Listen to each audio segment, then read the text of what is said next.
사도신경으로 신앙 고백 드리시겠습니다.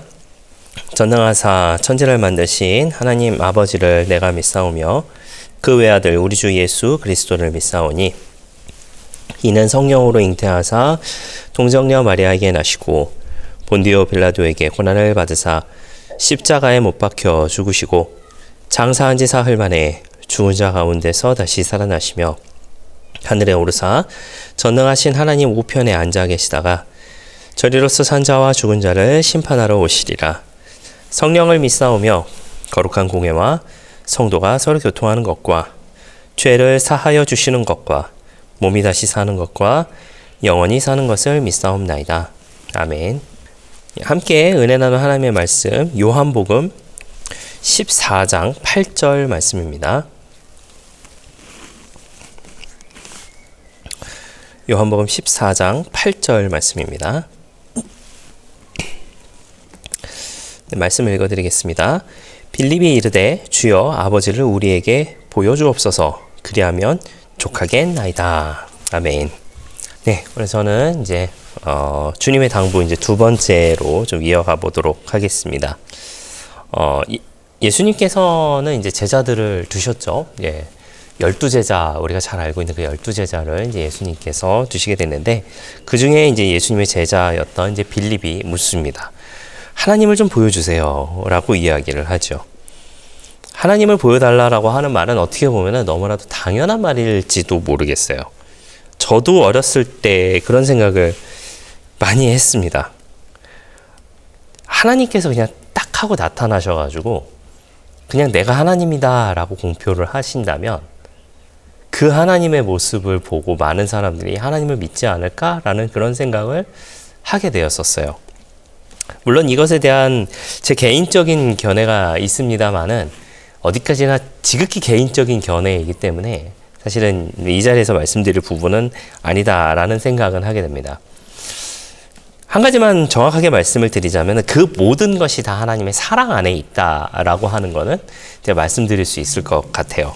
그러나 이제 거기에 붙은 살은 이제 제 개인적인 견해이기 때문에 좀 말씀드리기는 좀 그렇습니다.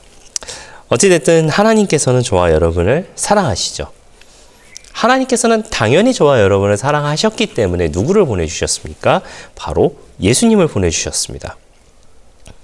그 예수님을 보내주심으로 인하여서 하나님께서 우리를 사랑하고 계신다라고 하는 것을 보여주는 증표로 보내주셨다라고 하는 것이죠.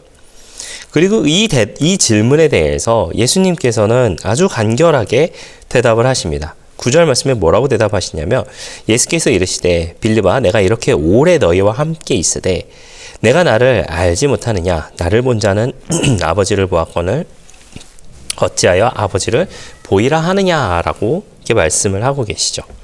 나를 봤으면 하나님을 본 것이다 라고 말씀을 해주고 계시다라고 하는 것이죠. 그렇게 말씀을 하시면서 이제 또 10절에 이렇게 말씀하고 계십니다. 내가 아버지 안에 거하고 아버지는 내 안에 계신 것을 내가 믿지 아니냐. 내가 너희에게 이르는 말은 스스로 하는 것이 아니라 아버지께서 내 안에 계셔서 그의 일을 하시는 것이라 라고 이렇게 말씀하고 계시죠. 사실 우리는 알고는 있습니다. 하나님은 예수님이시고 예수님은 성령님이시고 성령님은 하나님이시다. 이것을 가리켜서 우리가 뭐라고 이야기하죠? 삼위일체라고 이야기를 합니다. 하나님과 예수님과 성령님은 한 분이신 하나님이시다라고 하는 것을 사실 우리는 믿음을 통해서 이제 알게 되고 있지요. 그러기에 빌립의 이 질문에 대해서 예수님께서 이렇게 답하신 이유는 내가 하나님이다라고 하는 것을 말씀하고 계시는 것은 아닌가라는 그런 생각을 하게 됩니다. 한번 우리가 우리의 신앙생활을 좀 돌이켜 생각해 봤으면 좋겠습니다. 우리가 우리의 신앙생활을 돌이켜 생각해 봤을 때 하나님께서 예수님이시고 예수님께서 성령님이시고 성령님께서 하나님이신 이 삼위일체 하나님을 우리가 머리로는 알고 있고 믿는다라고 이야기는 하지만 정말로 그것을 인정하고 있는지에 대해서는 사실 우리가 좀 생각해 볼 만하지 않을까라는 그런 생각을 하게 됩니다. 그러면서 예수님께서 뜬금없이 13절에 이런 말씀을 하고 계세요. 13절 말씀에 너희가 내 이름으로 무엇을 구하든지 내가 행하리니 이는 아버지로 하여금 아들로 말미암아 영광을 받으시게 하려 함이라 라고 이렇게 말씀하고 계십니다. 이 부분에 대해서 사실은 우리가 오해할 만한 내용들이 사실은 있지요. 제가 앞서 하나님은 예수님이고 예수님은 성령님이고 성령님은 하나님이신 삼위일체 하나님을 우리가 안다라고 이야기를 합니다. 자, 그렇다면 여러분 우리가 한번 그 하나님을 생각해 보시죠. 하나님은 어떤 분이십니까? 우주 만물을 창조하신 분. 하나님은 어떤 분이십니까? 그 어느 것보다 높으신 존재. 하나님은 어떤 분이십니까? 하나님은 감히 범접할 수 없는 정말 놀라운 신이다라고 하는 것을 우리는 알고 있습니다.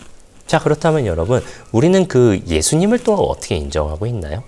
그 예수님을 인정하는 것을 우리가 좀 생각해 봤으면 좋겠습니다. 예수님께서 아마도 이 말씀을 이렇게 13절 말씀에 이렇게 말씀을 하신 이유는 아마도 그 당시를 살고 있는 그 제자들과 그 사람들뿐만 아니라 오늘을 살고 있는 우리에게도 동일하게 주어주시는 말씀이 아닐까라는 생각을 하게 됩니다. 자, 이게 무슨 이야기냐면요. 당시의 제자들뿐만 아니라 예수님을 따르는 많은 사람들에게 원하는 바가 한 가지 있었습니다. 그들에게 있어서 가장 원하는 것은 무엇이었냐면 바로 로마의 압제에서 우리나라 이스라엘이 독립하는 것이었어요. 저 로마의 압제에서 우리가 자유로워지고 로마라고 하는 나라를 짓밟을 수 있는 강력한 나라를 원하는 것이 바로 유대인들의 원하는 바였고 또한 제자들이 원하는 바였다라고 하는 것이죠. 그래서 제자들도 항상 그런 얘기 하잖아요. 누가 더 크냐라고 이야기하면서 또 혹은 이제 뭐 그 제자들의 어머니가 와가지고 이야기하죠. 주님께서 함께 왕의 자리에 오르실 때 하나는 오른편 하나는 왼편에 두게 해주십시오라고 하는 그런 모습을 보이게 되잖아요. 그게 단순하게 하늘 보좌에 올라가셨을 때 오른편 왼편이 아니라 왕의 자리에 있을 때 하나는 지금으로 하고는 조금 다르겠지만 하나는 영의정 시켜주시고 하나는 우의정 시켜주시고 하는 그런 내용이나 마찬가지다라고 하는 거죠. 아주 중요한 자리에 요직에 앉혀주세요라고 하는 것이 바로 그 사람들의 요청이었다라고 하는 거예요. 즉 뭐냐면 당시의 사람들은 메시아를 원했습니다. 메시아를 원했는데 그 메시아는 다윗의 혈통이었고 그 다윗의 혈통은 위대한 장군의 모습, 왕의 모습으로 오는 것을 기대했다라고 하는 것이죠. 하지만 예수님께서 준비하신 것은 무엇이었나요? 바로 죽음이었습니다. 지금 예수님께서 예루살렘에 들어오신 이유는 무엇이었냐면 바로 죽으려고 들어오셨다라고 하는 거예요. 유대 땅에 국한하지 않고 유대인에게만 국한하지 않고 전 인류의 죄를 모두 대속해서 도살장에 끌려가는 어린 양처럼 죽으러 가시는 모습을 가지고 가시려고 지금 예루살렘에 들어오셨다라고 하는 겁니다. 그런 와중에 예수님께서 제자들에게 너희가 내 이름으로 무엇을 구하든지 내가 행하리니 라고 이렇게 이야기한다라고 한다면 그 당시 사람들이 생각하는 것은 거기서 말하는 무엇이든 무엇이라고 하는 것은 아무거나라고 하는 것을 의미하는 것이 아니다라고 하는 거죠.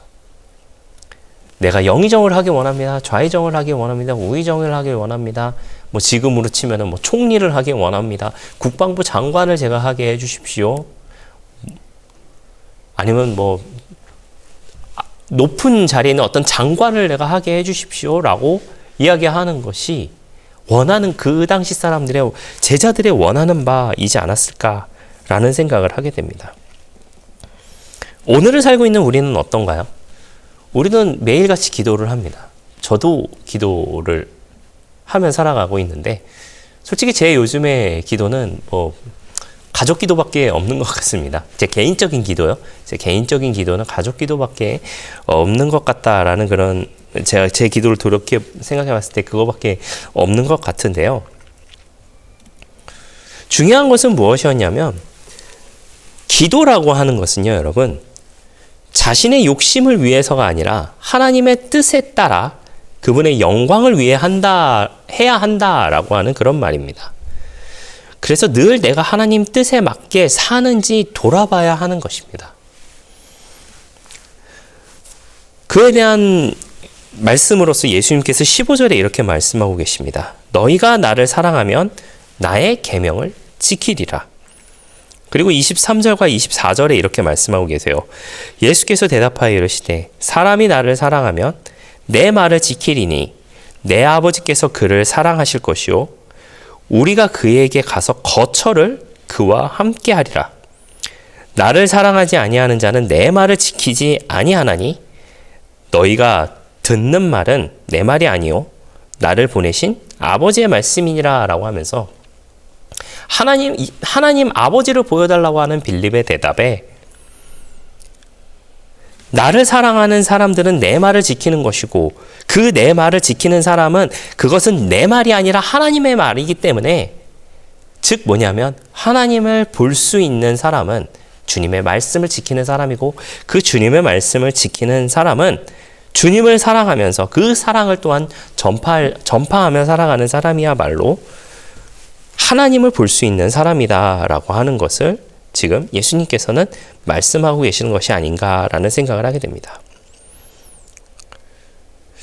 우리가 하는 매일같이 하는 우리의 기도 가운데 한번 우리가 우리의 기도를 돌아봤으면 좋겠습니다. 하나님의 영광을 위해서 내가 기도하고 있는가?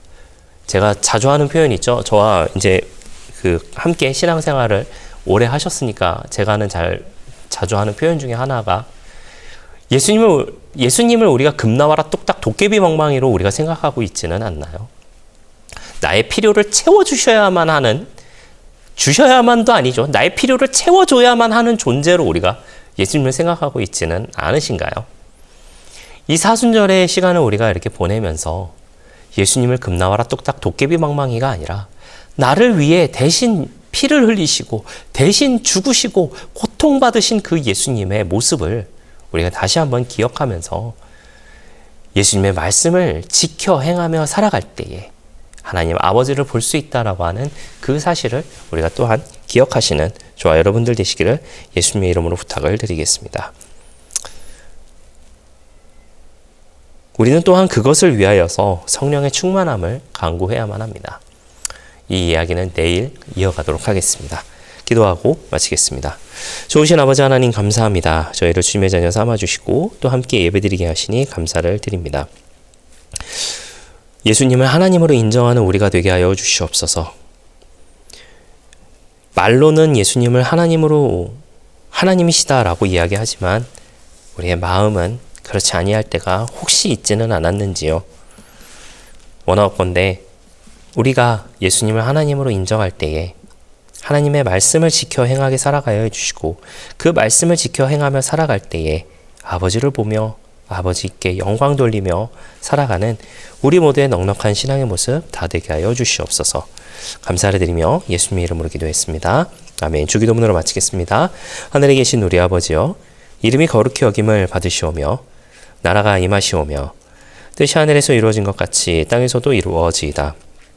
오늘 우리에게 일용할 양식을 주시옵고 우리가 우리에게 죄 지은 자를 사하여 준 것 같이 우리 죄를 사하여 주시옵고 우리를 시험에 들게 하지 마시옵고 다만 악에서 구하시옵소서. 나라와 권세와 영광이 아버지께 영원히 있사옵나이다. 아멘.